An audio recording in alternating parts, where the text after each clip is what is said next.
Cinema అయితే night ఏమో mister Bachchan చూశాను, పొద్దునేమో డబుల్ స్మార్ట్ చూశాను. రెండుకి పోలిస్తే రెండు సమానమే అన్న, జస్ట్ బిలో యావరేజ్ మూవీస్. ఎందుకంటే సేమ్ డబుల్ స్మార్ట్లో కూడా మనకి రొటీన్ స్క్రీన్ ప్లే, రొటీన్ పూరిగా రైటింగ్ అయితే మిస్ అయింది. బట్ సంజయ్ దత్ గారి క్యారెక్టర్ అయితే బాగుంది, ఆయనకి హీరోగానే ఎక్కువ ఎలిషన్ ఇచ్చారు. సో రామ్ గారి డ్యాన్స్లో యాటిట్యూడ్ అండ్ యాక్టింగ్ అయితే సూపర్ అనమాట. బట్ రాసుకున్న సీన్స్, స్టోరీ ఏదైతే ఉందో అది రొటీన్ స్క్రీన్ ప్లే, నెక్స్ట్ ఏమవుతుందో చెప్పొచ్చు, జస్ట్ బోరింగ్ అన్న. బట్ అమ్మ సెంటిమెంట్ అది కూడా వర్కౌట్ అవ్వలేదు. ఆలీ గారు కామెడీ కూడా బోరింగ్ అనమాట. ఒకటిసారి రెండుసార్లు నవ్వుతాము అంతే.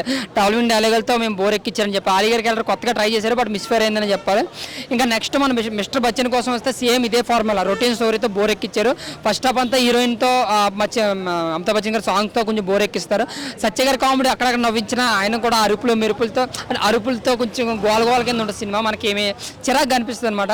ఇంకా మనోడు యాక్టింగ్, రవితేజ గారి యాక్టింగ్, డాన్స్లు అయితే 4 సాంగ్స్లో చాలా అంటే చాలా బాగా చేశారన్న. అలాగే మిక్కీ జెమిని గారి బ్యాక్గ్రౌండ్ బాగుంది, సాంగ్స్ బాగున్నాయి అందులో. బట్ డైరెక్షన్ మైనస్ ఉంది. స్టోరీ స్క్రీన్ అంతా రొటీన్ అనమాట. ఏదైతే పక్క కమర్షియల్ మూవీ అన్నాడో అది కమర్షియల్ మూవీ కాదు, బోరింగ్ మూవీ అనమాట. క్లైమాక్స్ ఇంటర్వల్ సీన్ అయితే చాలా బాగుంటుంది మిస్టర్ బచ్చన్ కూడా.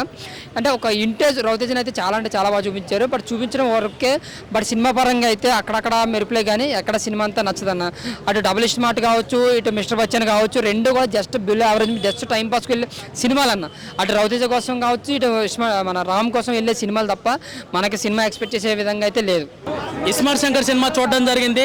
ISmart Shankar alias double smart, Charminar, పాత బస్తీ, ఓల్డ్ సిటీకి అడ్డా అసలు అదిరిపోయినాయి అనమాట. అసలు తెలంగాణ స్లాంగ్, తెలంగాణ బిడ్డ అనిపించాడు, అసలు అదరగొట్టేశాడు తెలంగాణ స్లాంగ్. తెలంగాణ ప్రజలందరూ ఈ సినిమా చూస్తే అసలు ఆ స్లాంగ్కి బాగా దాన్ని ఏమంటారు, దాన్ని అట్రాక్ట్ అయిపోతారు. చెవులో దాన్ని ఏమంటారు, పానకం పోసినట్టు అంత తీయగా ఉంటుంది తెలంగాణ భాష అనేది. అదరగొట్టేశారు ఈ సినిమాలో. ఫస్ట్ ఈ సినిమాలో హైలైట్స్ గురించి చెప్పాలంటే, ఈ సినిమాలో హైలైట్స్ వచ్చేసరికి రామ్ పోతినేని గారు యాక్టింగ్ అయితే అదరగొట్టేశారు. సెంటిమెంట్ సీన్స్ అవ్వచ్చు, అసలు మదర్ సెంటిమెంట్ ఉంటుంది ఈ సినిమాలో, అదిరిపోయింది. అలాగే లవ్ సీన్స్లో అయితే హీరోయిన్తో రొమాన్స్ చేయడము అవన్నీ చాలా బాగా చేశారు. అలాగే డ్యాన్స్ అదరగొట్టేశారు. ఒక హీరోకి ఎలాంటి, నాకైతే మామూలుగా అయితే ఫైట్స్ ఉన్న సినిమాలంటే ఇష్టము. ఫైట్స్ ఎన్ని ఎక్కువ ఫైట్స్ ఉంటే అంత బాగా ఇష్టము. ఒక RRR అవ్వచ్చు, ఒక కల్కి సినిమా అవ్వచ్చు, ఇవన్నీ నాకు అలా ఫైట్స్ ఉన్న సినిమాలంటే నాకు బాగా ఇష్టము. ఈ సినిమాలో ఫైట్స్ ఉన్నాయి, 5 ఫైట్లు, అద్దరగొట్టే ఫైట్లు. సినిమా అయితే అద్దరిపోయింది. సినిమా అయితే బ్లాక్ బస్టర్. ఒక రకంగా చెప్పాలంటే, నేనేదో ఇండస్ట్రీ హిట్ అని చెప్పట్లేదు, కానీ పూరి జగన్నాథ్ గారికి లైగర్తో పోల్చుకుంటే ఈ సినిమా కంబ్యాక్ మూవీ అని చెప్పుకోవచ్చు.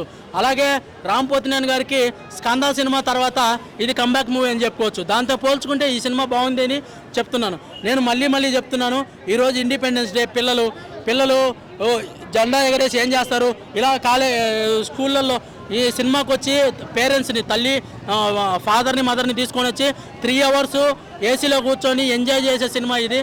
చాలా బాగుంది. రామ్ పోతినేని గారి యాక్టింగ్ అవ్వచ్చు, డ్యాన్స్ అవ్వచ్చు, డ్యాన్స్కి అయితే పడిపోతారు, ఫైట్లకు పడిపోతారు. ఈ సినిమా ఏదో నేను ఇండస్ట్రీ హిట్ కొడుతుందని నేను చెప్పట్లేదు, కానీ ఈ సినిమాను ఒకసారి చూడొచ్చు. ప్రతి ఒక్కరు వచ్చేసి ఈ సినిమాను ఒకసారి చూడండి.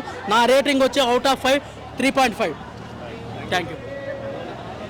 మా సత్యం 24 ఫ్రేమ్స్ ఛానల్ని సబ్స్క్రైబ్ చేసుకుని బెల్ ఐకాన్ని యాక్టివేట్ చేసి లైక్ చేయగలరు, షేర్ చేయగలరు.